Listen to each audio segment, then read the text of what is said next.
Hey everyone, I'm back, and today we're going to be talking about Apex. And this movie came out in 2026, just recently released on Netflix, and I did not like this movie at all. I've seen a couple movies from this director, and I've never given any of his movies higher than a 5 out of 10. And I believe that the other two films I've seen are Everest and Two Guns, and I don't really have much to say about those. Not only have I covered those on my channel already, but I don't remember anything about them really. And now we have Apex, and so far this is my least favorite movie that he's done so far. And if I'm going to talk about positives, I'll say Charlize Theron was fine in this movie, and Taron Egerton was fine, even though they don't really have much to work with.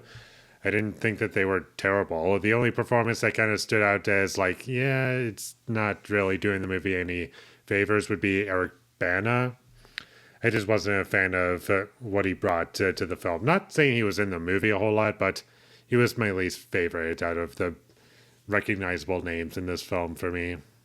The action in this movie was entertaining at the very least. It wasn't putting me to sleep, and I was kind of entertained by this movie for a while.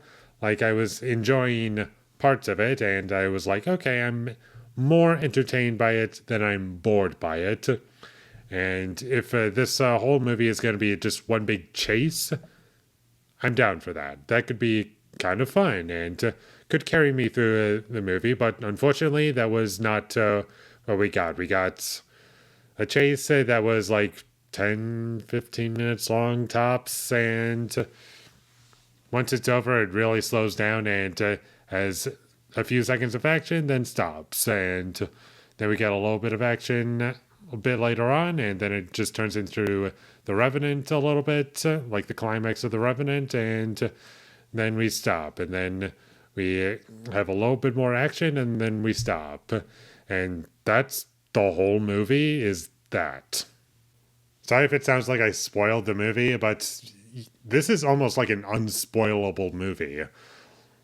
The only thing you probably don't know is whether or not our main character is going to make it out alive or not, and that's like the only question that I have yet to answer, and that I'm not going to say because I like to keep my review spoiler free, but pretty much the rest of the movie, I don't even know what I'm supposed to say about it in terms of like, should I consider that a spoiler or not? Because really, there's not much going on in this movie. I didn't like any of the characters. It had a really obvious setups and unsatisfying payoffs. It never once fully delivered on what I would want from a concept like this. Like, I wanted a really fun action chase that would be very memorable for me, and I never got that.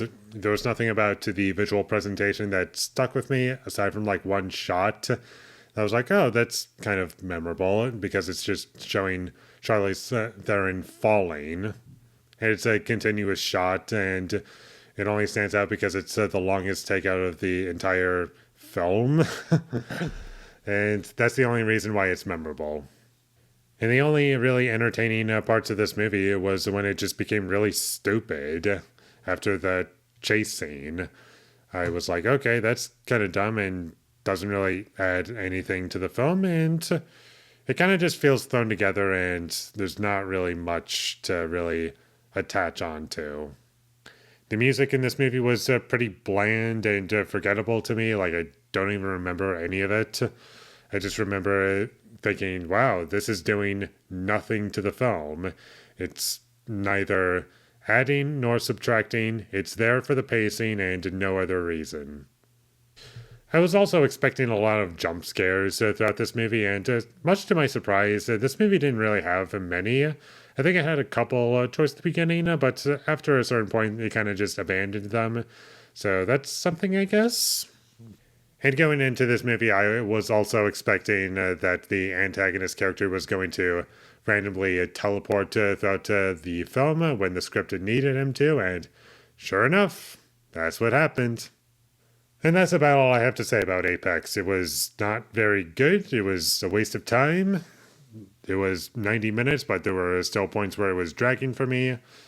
I was happy to see that 1.5 times speed option was still available on Netflix, so I took full advantage of it because otherwise I wouldn't be able to sit through it, and it was just not very good. And skip this movie if you ever come across it would be my recommendation. And with all that being said, I'm going to give Apex a 3 out of 10. Thank you for watching my videos. As always, if you enjoyed this review, be sure to leave a like and comment down below you thought of Apex, and my social media links, they will all be in the description, so follow me there.